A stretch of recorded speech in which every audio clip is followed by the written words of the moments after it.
పెద్ద షాపింగ్ ప్రపంచం సిఎంఆర్ మన కరీంనగర్ లో ప్రముఖ సినీ తారలచే ఆగస్టు 9న గొప్ప ప్రారంభం. ఎస్, నేను బిఫోర్ మీకు ఒక ప్లేస్ చూపించాను కదా, అలాంటి ప్లేస్లు ఒకటి కాదు, రెండు కాదు, మూడు కాదండి, దాదాపు మీకు హెలికాప్టర్స్ కనిపిస్తున్నాయి చూడండి. ఆ పైన చుట్టూతా కూడా హెలికాప్టర్స్ మీకు సరౌండింగ్స్ మొత్తం కూడా తిరుగుతూనే ఉన్నాయి. ఎప్పటికెప్పుడు నిఘా పెట్టి చూస్తూనే ఉన్నారు. మళ్ళీ ఇంకొకసారి ఇలాంటి ఒక ప్రళయం సంభవించబోతుందా, అసలు ఏంటి అనేది కూడా ప్రతిదీ కూడా చిన్న చిన్న జాగ్రత్తలు కూడా తీసుకొని, ఎందుకంటే కొన్ని వేల మంది లోపల రెస్క్యూ టీమ్ అనే వాళ్ళు పనిచేస్తూ ఉన్నారు. ఎందుకంటే బాడీని వెలికి తీసే ప్రయత్నం చేస్తున్నారు. మీకు పైన అక్కడ వ్యూ పాయింట్ కనిపిస్తుంది చూడండి. ఆ వ్యూ పాయింట్ నుంచే కొండ చర్యలు విరిగిపడి ల్యాండ్ స్లైడ్ అయిందనమాట. ఆ విరిగిన ప్రాంతం, ఆ వ్యూ పాయింట్ నుంచి ఆల్మోస్ట్ ఈ కనిపించే ఈ బండలు మొత్తం, ఈ రాళ్ళు మొత్తం, ఈ కొండ చర్యలు మొత్తం కూడా అవి కనిపిస్తున్నాయి. మీకు కనుచూపు మేర ఎంత దూరం కనపడుతున్నాయో చూడండి. అక్కడ ఎక్కడైతే హెలికాప్టర్ మీకు ప్రతిసారి ల్యాండ్ అవుతుందో అక్కడ బాడీస్ ఉన్నాయని అర్థం అనమాట. ఎందుకంటే అంబులెన్స్లు ప్రతిసారి లోపలికి తీసుకురాలేని ఒక పరిస్థితి. అంటే బాడీలు ఒక 10-15 అవ్వగానే ఆ బాడీస్ని హెలికాప్టర్ ద్వారా అక్కడ దగ్గరలో ఉన్న పక్కన ఒక టౌన్ ఉంది, వాయనాడ్ టౌన్, ఆ టౌన్లో ఉన్న గవర్నమెంట్ హాస్పిటల్కి మార్చురీ రూమ్కి పంపుతున్నారనమాట.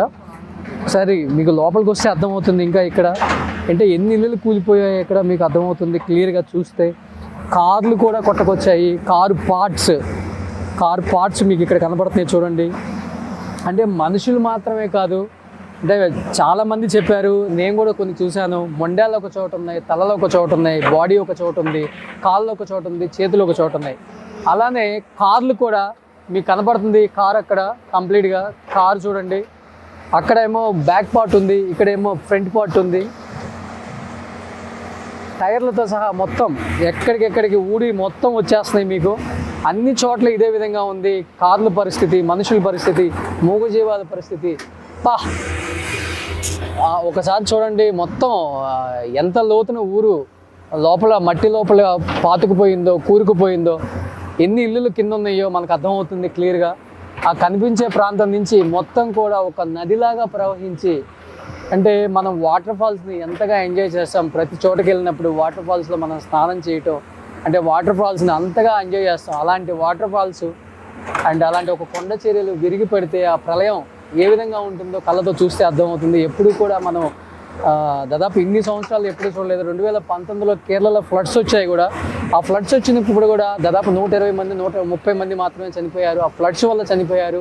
అండ్ కేరళలో కూడా మనం చెన్నైలో కూడా ఫ్లడ్స్ చూసాం, చాలా ఫ్లడ్స్ చూసాం, ఇల్లులు మునిగిపోయాయి. ప్రాణహాని ఎప్పుడు కూడా పెద్దగా జరగలేదు. బట్ ఫస్ట్ టైము ఒక నదిలాగా కొట్టుకొచ్చి ఊరు కొట్టకపోయింది. ఇదే మనం చరిత్రలో ఎప్పుడు మళ్ళీ చూడకూడదు అని అనుకోవాలి. మనందరం కూడా దేవుణ్ణి మరీ ప్రార్థిద్దాం. ఎందుకంటే ఇలాంటి సంఘటనలు జరిగి ఇలా వేల కొద్ది ప్రాణాలు విడుస్తుంటే చూడటానికి టీవీలో మనకి నిజంగా 2 కళ్ళ మట్టి నీళ్ళు కారిపోతూ ఉన్నాయి ప్రతి ఒక్కరికి కూడా. ఈ ప్రాంతంకి వచ్చిన తర్వాత నాకు అర్థమైంది ఇక్కడ ఇంత ఘోరమైన ఒక సంఘటన జరిగింది ఏంటి అని. కొన్ని వేల ప్రొక్లైన్స్ బాడీని తీస్తున్నాయండి. అక్కడ చెప్పారు ఆల్రెడీ 300 బాడీలు తీసాము, చిన్నపిల్లలు, పెద్దవాళ్ళు, వాళ్ళు వీళ్ళు తేడా లేకుండా ప్రతి ఒక్కళ్ళు బయటపడుతున్నారని చెప్తున్నారు. ఇంకా మీకు కనుచూపు మేర అంతవరకు కూడా ఊరుంది. ఎందుకంటే కేరళ అంటేనే అందాలకు ప్రతీక. ఇక్కడ పచ్చటి కొండల మధ్య అండ్ పర్యావరణాల మధ్యనే ఇక్కడ అన్ని టౌన్స్ ఉంటాయి, ఇక్కడ ఊర్లు ఉంటాయి అన్నమాట. అలాంటి ఊర్లు చూడండి ఒకసారి. ఈ కారు చూడండి ఒకసారి. అంటే కొండలు విరిగిపడి కారు ఇలా అయిపోతే మనిషి ఎలా అయిపోతాడో ఒకసారి ఆలోచించండి. నుజ్జు అయిపోయారు ప్రతి ఒక్కళ్ళు కూడా. అసలు గుర్తుపట్టలేకపోతున్నాం. తలలు అక్కడ ఉన్నాయి, వాళ్ళ బాడీ ఇక్కడ ఉంది, కాళ్ళు అక్కడ ఉన్నాయి, చేతులు ఇక్కడ ఉన్నాయి. ఇలా ప్రతిదీ కూడా అంటే ఎన్ని కార్లు కొట్టుకొచ్చాయి. ఆ పైన ఇంకా చాలా కార్లు ఉన్నాయి. ఇది జస్ట్ అక్కడి నుంచి కొట్టుకొచ్చిన కారు మాత్రమే. ఇక్కడ ఒక ఇల్లు ఉందన్నమాట. ఆ ఇంట్లో ఉన్న కారు పైకి ఇలానే ఉంది. అంటే దీని కింద కూడా ఒక ఇల్లు ఉందన్నమాట. ఒకసారి ఇంకా ముందుకెళ్ళి ఒకసారి రెస్క్యూ టీంతో కూడా మాట్లాడే ప్రయత్నం చేద్దాం. అసలు ఇక్కడికి వచ్చిన తర్వాత మాటలు రావట్లేదండి. ఎందుకంటే ప్రతిదీ కూడా చాలా ఎమోషనల్గా గురవుతున్నాం. పోలీసులు కూడా ప్రతి ఒక్కళ్ళు పని చేస్తున్నారనే కానీ వాళ్ళకి నిద్రాహారాలు లేవు, తిండి లేదు. అసలుకి వాళ్ళు టైం లేకుండా, అసలు ఏ టైంకి వస్తున్నామో, ఎంత పని చేస్తున్నామో తెలియకుండా డే అండ్ నైట్ ఇక్కడ లైట్స్ పెట్టి కూడా పనిచేస్తున్నారు. అండ్ కనీసం వాళ్ళ బంధువులకైనా ఇద్దాం వాళ్ళ బాడీలను ఒక చిన్న ప్రయత్నం చేస్తున్నారు వీళ్ళందరూ కూడా.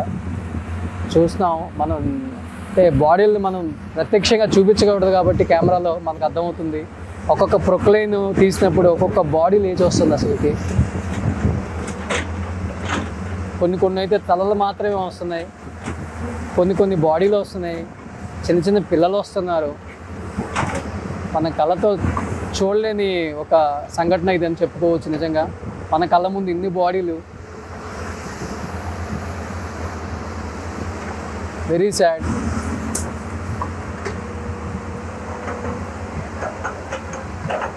ఒకసారి ముందుకెళ్ళి చూద్దాం. ఒకసారి చూశారు కదా ఇలాంటి కార్లు, మొత్తం ఇల్లులే లేవు, ఇంకా కార్లే ఉందండి, మనుషులే లేరు ఇక్కడ.